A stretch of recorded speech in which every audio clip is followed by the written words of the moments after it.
What's up, everybody? My name's Alexander Gallup, and I'm here with Nick Townsend, a.k.a. Swaggy-T. What's up, man? First Quackback podcast. Quack, quack, we are back, baby. Quack, we are back. Yes, yes. All right, what's up, everybody? You're back here for episode 4 of the Quackback podcast. 4. Thank you for joining us again. We are talking NFL football, baby. Yes. We have no more Sundays left without football. Thank finally you. Actually, tomorrow, Thursday, we're starting it off. Super Bowl 50 rematch, Broncos and Panthers. Are you excited? We are grilling at the Gallup household. Yes. If you are around, come out to Azusa. Come get some good food. And we got our fantasy draft coming up tonight. I got my DraftKings shirt on. I've done my research. You know I'm going to dominate, though, right? You guys don't stand a chance. Yeah, I had a we'll down see year about last that. year, but I'll make up for it With this the year. Gallup pal. all in them guts. Swaggy. All right, well, let's jump right into it. Your predictions for the AFC East. What's the AFC East? It's kind of like the Belichick East. I mean, I thought it was called the New England East The Tom because Brady it's been East. owned by the Patriots for the last 15 years. Unfortunately.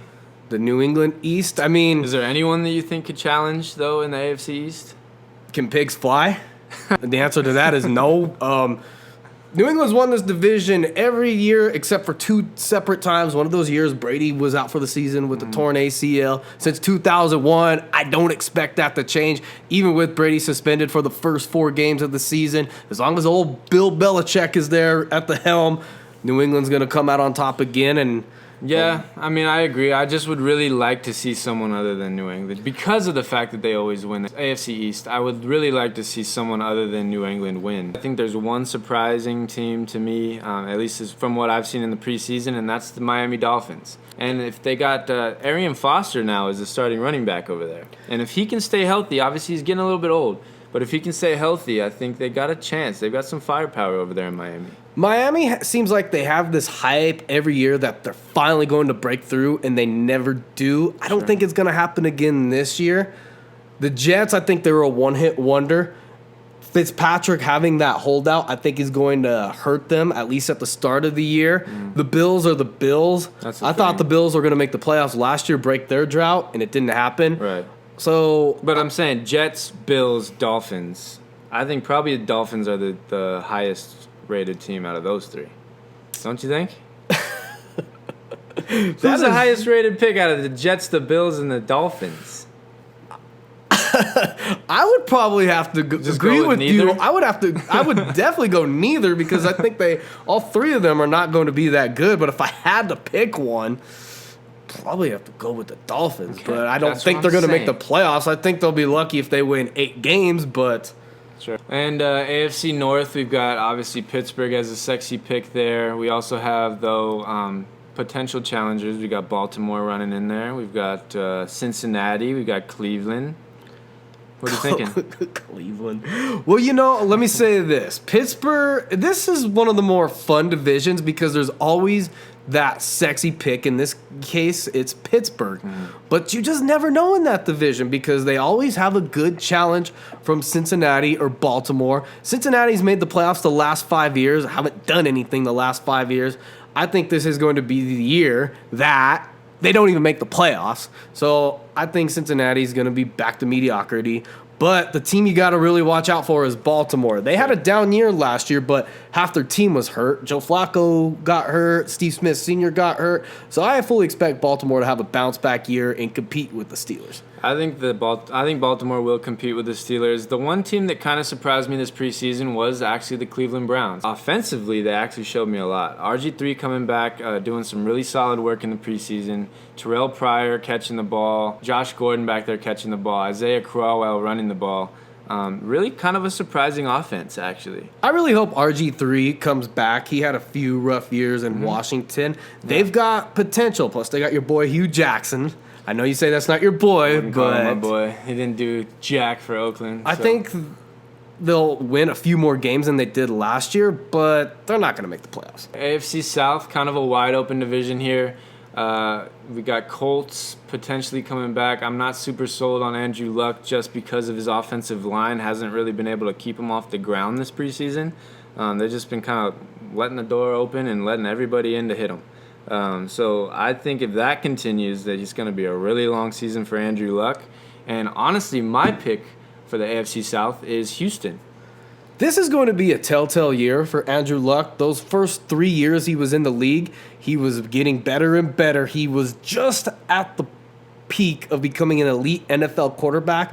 And then last year, it was like a roller coaster. You're at the top of the hill, and then boom, it goes down the hill. Personally, I think last year was a fluke year. I still think he's going to be a really good quarterback, and I like the Colts taking that division. Houston, I'm not sold on Brock Osweiler. Good for him for getting his money. Sure. I mean, I'm not mad at him. He left the Broncos, but good for him on getting his money. Having said that, I still think he's a backup quarterback. He won a good amount of those games last year with a strong defense, probably one of the best defenses behind him. He does have DeAndre Hopkins to throw the ball to. He's got Lamar Miller in the backfield. The one thing I'm curious about with this division is Jacksonville and Tennessee are on the rise. They're not there yet, but they're up and coming. Jacksonville probably closer than Tennessee, too. I would agree. Yeah. I think Tennessee's going to really, depending on how well they draft, because they have a bunch of draft picks coming up in the next few years via the LA Rams. So I think they're a few years away, but they are looking like they're coming up on the horizon. Yeah, I mean, the only reason I like Houston is I actually like Brock Osweiler. I think he did a lot of good things last season as just a freshman in the NFL, backing up Peyton Manning and kind of gaining that experience, gaining that confidence, right? I think his sophomore year, now that he's got his money, he's solidified as the starter. He's got DeAndre Hopkins to throw to. I think he has a much better season this year. Just kills it as a starting quarterback over there. And then defensively, Houston, I mean, they still got J.J. Watt. Clowney, that defense is pretty good. Cushing coming back. Yeah, that defense is going to be solid. Let's move on to the AFC West. Broncos have obviously been the champions of the AFC West. 5 years in a row. For the last 5 seasons. I think this is the year of the Oakland Raiders. Oh, God. The Raiders. Yeah, baby. They got Amari Cooper coming back as a sophomore after a huge freshman season. Derek Carr continuing to lead that team. Khalil Mack just beasting on the defense. I think if any year, this is going to be the year because Denver, they do have a great defense coming back, but they're kind of a headless horse as far as offense right now. They don't really have a quarterback. Yeah, I think if any year, this is the year that they can maybe take advantage of Denver. So, you know what? I still like Denver taking the division because they still have that defense intact for the most part. They don't have Trevathan anymore. They don't have Malik Jackson, but everybody's back. Even Von Miller, he's got a fat new contract. And they won a lot of games last year. Actually, they won the majority of their games last year because of that defense. Right. Quarterback's going to be shaky, of course, with Trevor Siemian starting. I think it may be a matter of time until Paxton Lynch takes over, but if that defense could keep them in games, keep them in the race, then I still like Denver. That defense is still going to be good. I like the Broncos taking the division. Okay, the Chargers are going to win the division.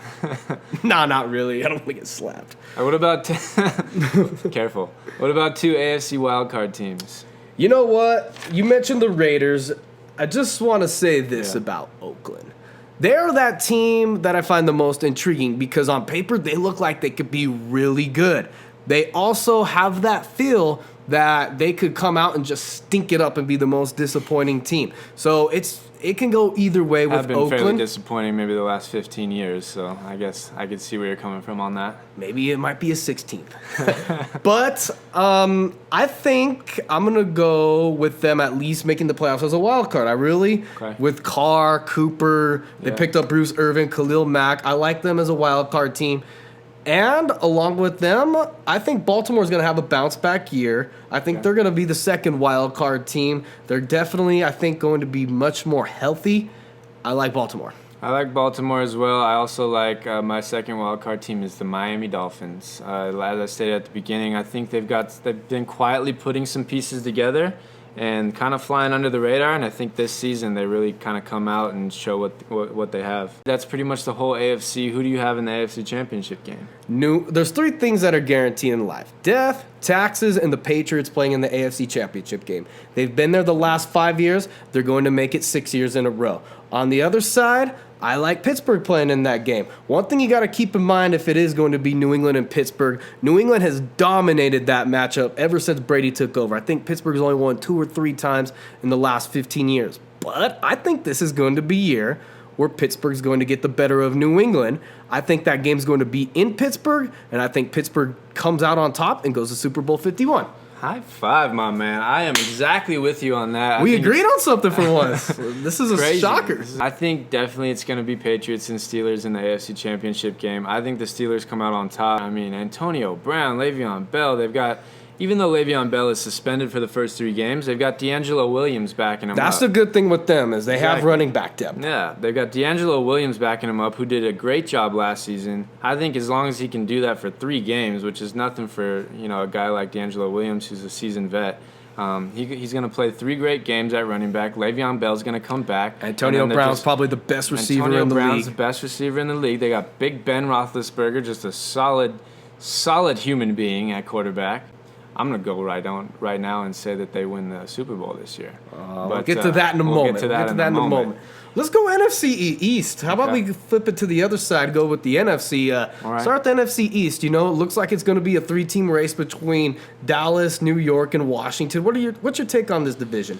I've never really liked Dallas, but I do love Dak Prescott. I think Dak Prescott has showed a lot in the preseason. Coming out is probably going to be the next guy behind Tony Romo. I think this is probably the year that Tony Romo finally gets done in the NFL. He's shown that he can't last. He's going to get hurt.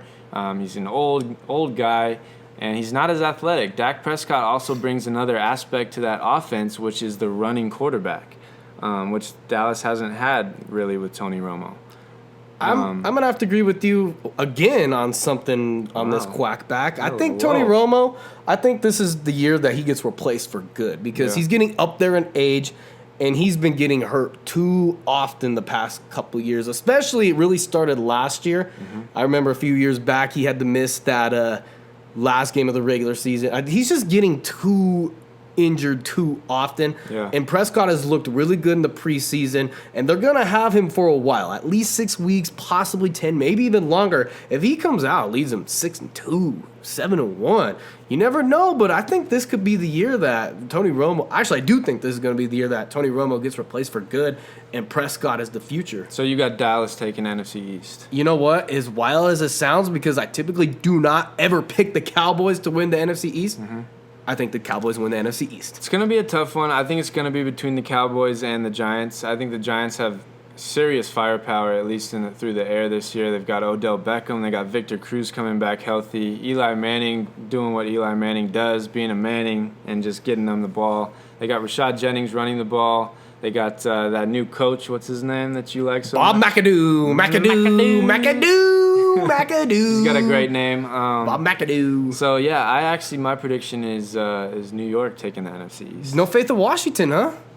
You know what? Washington is going to be interesting. I have actually Washington as one of my possible wildcard contenders just because of the talent they have on that team.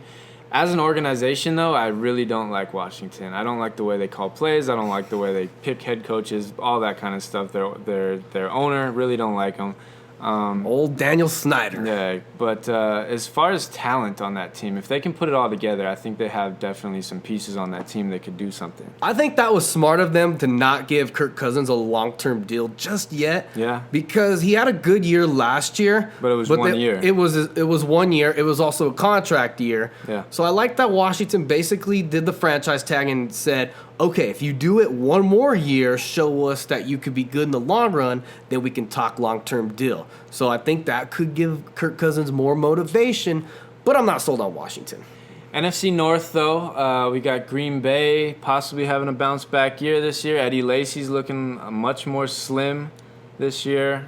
We also got Minnesota, who I really had pegged to be taking the NFC North this year until Teddy Bridgewater got hurt. Man, talk about a gruesome injury, huh? A non-contact injury, just taking himself out. And they picked up Sam Bradford in a trade with Philadelphia. Who I don't like at all. I don't either. He's too much of a me guy. He's the highest paid first overall draft pick ever. He's got his money. Right. He's been hurt a lot too. I mean, it was a desperation move by the Vikings, but it was going to be Green Bay's division regardless this year. Even if Bridgewater would have stayed healthy, they got Jordy Nelson back. Eddie Lacy's lost quite a bit of weight going into camp. I think Green Bay is not only going to win against Aaron Rodgers. He's going to be he's in the MVP discussion every year. Already, He's going to be in it again this year. Sure. Not only is Green Bay going to easily win this division, Green Bay is going to be in the talk for possibly winning the Super Bowl this year. And then Chicago and Detroit, Nothing. Dumb and Dumber. All right, let's go NFC South. We've got Carolina trying to bounce back after that Super Bowl loss there. It's a good Super Bowl. That was a good Super Bowl. I was celebrating. We got the Panthers going there. Probably the only team that I see challenging the Panthers is the Falcons. And what the Falcons need to do is not have Devontae Freeman have a sophomore slump. Devontae Freeman last year was running around everybody, and the only thing that potentially could happen this year is Devontae Freeman gets kind of bottled up, because teams last year really didn't know Devontae Freeman. He kind of came out of nowhere. They didn't really know how to game plan for him. But this year, after seeing him for a year, kind of knowing his tendencies, I think they might be able to bottle him up a little bit, and then that's going to put a lot more pressure on that passing offense for Atlanta. I think Freeman's the real deal. He had a breakout year last year. I think he's going to come back strong in this season, the 2016 season. And they also have Julio Jones. They still got Julio Jones. They picked up Sanu from the Bengals. Mm-hmm. Atlanta's going to compete for the wild card. Carolina's going to win this division. They're getting Probably, Kelvin Benjamin back, who missed all of last season with a torn ACL. They still have that defense intact. Mm-hmm. So Carolina's going to take that division. The one team I'm really looking forward to in the NFC South, I think, is a little bit of a sleeper. Nobody's talking. Tampa Bay. I agree with you on that. I think famous Jameis, he had quite a bit of crab legs this offseason. That's going to give him that feel to become an elite NFL quarterback. He's got good players around him on the offensive side of the ball. He's got Mike Evans and Vincent Jackson as receivers. He's got Doug Martin, who's not the best running back, great, but he can help Winston in the passing game and the running game, take some pressure off the receiving options. So I think Tampa Bay's a little bit of a sleeper. Watch out for the Bucs. Right. Now, granted, I said 2 years ago Tampa's going to make the playoffs, and they ended up having the number 1 overall pick. So And the thing that I like about Tampa and Jameis Winston, actually, is that his team, he's gotten his team to really rally behind him and trust in him as the leader of that team, which is rare to see as only a second-year quarterback in the NFL. He did some really great things last year as a freshman in the NFL with a lot of pressure under him, which you don't always see. Jared Goff. not even starting in week 1. Exactly. So Jameis Winston as a freshman, he was a little overweight.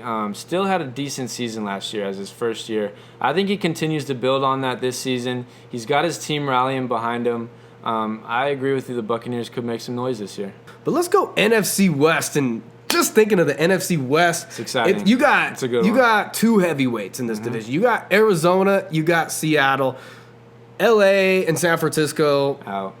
LA, they're a little bit of a ways out. San Fran, you're going to hear more about Kaepernick than you are going to hear about the 49ers, but that's another topic that we're not going to get into. Mm-hmm. But for the NFC West, Arizona and Seattle, this is basically 1A, 1B. Yeah. Of these 2 heavyweights, who do you like? You know, that's a really tough one to call. I think as far as running game, I have to go with Arizona. As far as passing game, I have to go with Seattle. Running game in Arizona has looked really strong in the Johnson preseason. and Johnson. They got David Johnson and Chris Johnson. Johnson and Johnson just cleaning up in that backfield. And then, obviously, they got Fitzgerald coming back, Brown coming back, Malcolm Floyd coming back, and Carson Palmer throwing him the ball. So that's definitely an all-star, just stacked team right there.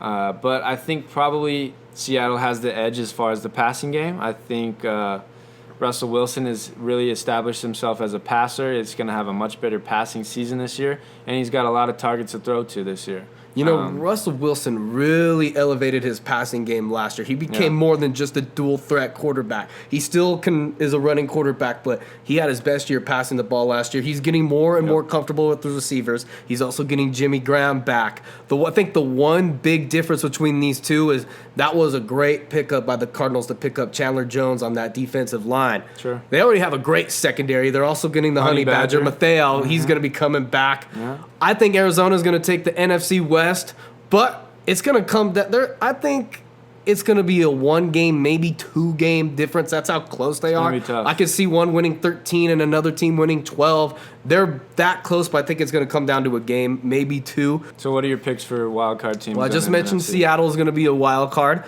My second wild card team, people are going to think I'm crazy, but I'm going to go with the Bucks. High five. I'm going to go with the I'm Bucks, going with the man. Bucks as well. Tampa. Yeah, Tampa's definitely probably. They're that a sleeper. team, yeah. Not a lot of people are picking Tampa, but I like to ruffle a few feathers. I'm going to go Tampa. So I'm going to actually go Buccaneers as well as Redskins. Washington. For a potential wild card pick, yeah. Really? I think if they can put it together, as I said earlier, they have plenty of athletes on that team where they can really make some noise. NFC Championship game, who do you have playing? So last year, NFC divisional round, that classic Green Bay Arizona game. You know, Rodgers with the Hail Mary, and then the long pass to Larry Fitzgerald that set up the shuffle pass for the touchdown. Right. Who doesn't want to see that again? Yeah, But this time with the super Super Bowl exciting. on the line. Because Yeah. I think that's what's going to happen. It's going to be Arizona and Green Bay in the NFC Championship game. And just like last year, I think Arizona is going to come out on top and represent the NFC in Super Bowl 51. That would be exciting. Also, I would have to say I definitely have the Packers in there in the NFC Championship game, but I'm going to go New York Giants. Okay, you're as the going other with a team little in bit the of a NFC sleeper for that Giants. NFC Championship A little bit of game. a sleeper, but not really, because they still have Odell Beckham Jr. They got Victor Cruz, Eli Manning. They've got a lot of talent on that team where they're not necessarily flying under the radar at this point. I mean, New York has the experience. They've got plenty of playoff wins under their belt. They got Bob McAdoo. They got Bob McAdoo. McAdoo! Coming out calling the plays. So, yeah, I think the Giants have what it takes to make it to the NFC Championship game. I don't think they're going to win that game. I think the Packers take that game. But I think it's going to be Packers-Giants. And then we get to the Super Bowl predictions. Ooh, drum roll. Who do you got in this winning the Super Bowl? I got Steelers-Packers coming into Super Bowl 51, and I got Steelers taking it home. What about you? So you got the Super Bowl 45 rematch. I got Sure. the Super Bowl 43 rematch. I got Okay. Steelers and Cardinals in the Super Bowl. And Both would be great games. Oh, absolutely. Yeah. And you got the opposite outcome of Super Bowl 45, Pittsburgh beating Green Bay. I got the opposite outcome. As we know, Super Bowl 43, Santonio Holmes with the tiptoe catch in the back of the end zone with 30 seconds left in the game. This time around, I think Arizona is going to be the team that gets the game-winning touchdown in the late stages. Really? And I think Arizona finally gets Bruce Arians that Super Bowl ring he's long been awaited for as an NFL head coach. He's actually, which the storyline with that is Bruce Arians used to be the offensive coordinator for the Steelers. So how fitting would it be if he won the Super Bowl against the team he won a few rings with as an offensive coordinator? I would really like to see Steelers-Packers. I think that'd be a really hard-hitting game. I think that'd be a tough game. It's probably going to be a defensive battle. It's not going to be that game where you're going to see 80-yard touchdown passes and exciting touchdowns and stuff like that. But it's going to be a tough game between the Steelers and Packers, just old-school, grinded-out football. And I think the Steelers come out on top of that one, actually. Defense. You know what? I know everyone likes high-scoring touchdowns, but I think low-scoring defensive battles are exciting games too. They can keep you on the sometimes be edge of your most seat. exciting, yeah. They keep you on the edge. It builds up, man. It builds up. All right, well, you heard it first, straight from the two ducks themselves. Quack, quack, Quack, quack. quack, baby. Thanks for coming back on episode 4 and joining us here on the Quackback Podcast. Be sure to like and follow our page, Quackback Podcast, on Facebook. And look for episode 5. You know what? We're going to have a little bit of a MLB playoff talk coming up. You think this is going to be the year the Cubs finally break the curse? No.